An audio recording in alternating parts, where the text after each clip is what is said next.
Pendant que nous sommes confinés, nous avons du temps à ne plus savoir qu'en faire. On tourne en rond chez soi. La télé, Netflix, Internet, puis on recommence. La télé, Netflix et Internet. On subit un lavage de cerveau qui devient insupportable. On sent bien qu'il y a des choses qui ne sont pas très claires. Visiblement, tout semble exagéré. On dirait qu'il y a un intérêt à semer la terreur auprès du public. On aimerait bien connaître l'âge et l'état de santé avant l'infection des personnes décédées. On aimerait bien savoir combien de guérisons il y a eu. On aimerait bien savoir pour quelles raisons on comptabilise les gens en coronavirus sans avoir été dépistés. Est-ce juste pour gonfler les statistiques? Moi, je n'en sais rien, je me pose la question.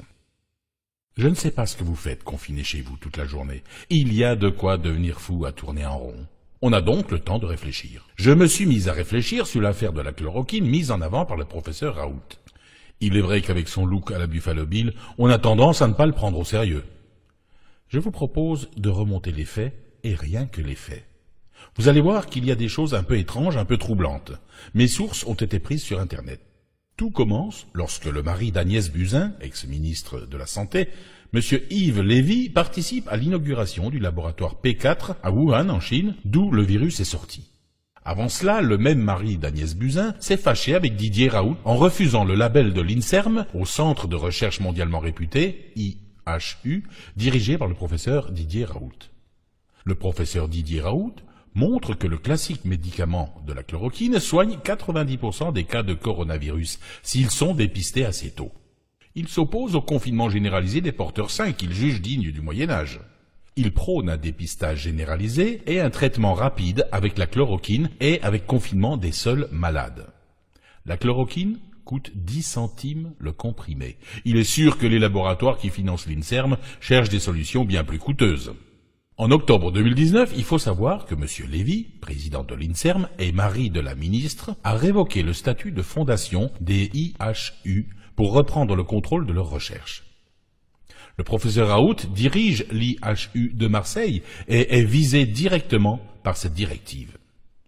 Le 13 janvier 2020, alors que l'épidémie se répand en Chine, Agnès Buzyn classe la chloroquine, le fameux remède, dans les substances vénéneuses disponibles seulement sur ordonnance, alors que cela fait 50 ans qu'elle est en vente libre. Il y a quelques semaines, Agnès Buzyn a dit avoir su que ce serait une hécatombe et qu'il n'y avait pas de remède. Le gouvernement Macron fait un confinement généralisé de la population. Il ne parle pas de chloroquine. Il affirme que les policiers ne doivent pas porter de masque. Ils ont été volés pour la plupart, et il n'y en a même pas pour les soignants. Il refuse le dépistage de masse, pourtant pratiqué allègrement en Corée et en Allemagne avec succès. Il refuse de fermer les frontières avec les pays contaminés.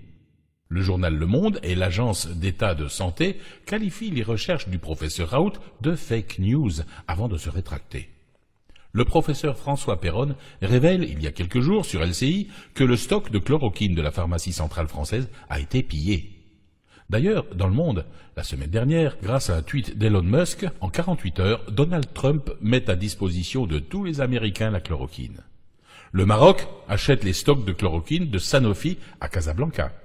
Le Pakistan va accroître sa production de chloroquine à destination de la Chine.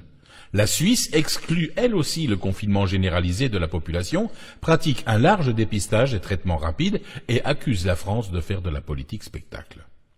La société Teva, en Israël, annonce qu'elle va livrer gratuitement plus de 10 millions de doses de chloroquine aux USA. Estrosi, soigné lui-même à la chloroquine, sans réponse du gouvernement, a appelé directement Sanofi pour qu'il livre la chloroquine aux hôpitaux de Nice. Sous le lobbying intensif du professeur Raoult, un test à grande échelle de la chloroquine a commencé finalement en France, sous la direction de l'INSERM, qui veut refaire les expérimentations dans d'autres centres médicaux indépendants, ce qui prendra 6 semaines de plus. Presque aucun média n'en parle. Alors dites-moi, qu'est-ce qu'on peut faire? Eh bien la réponse c'est rien. Nous sommes un troupeau de moutons obligés de suivre les ordres. On peut râler dans notre coin, on peut prendre des coups de matraque si on manifeste. On a vu comme la population et les soignants des hôpitaux ont été traités l'année dernière. Combien de temps allons-nous être traités de cette façon? Tiens, encore une question sans réponse. Allez, pour aujourd'hui j'arrête de réfléchir, je vais faire l'autruche.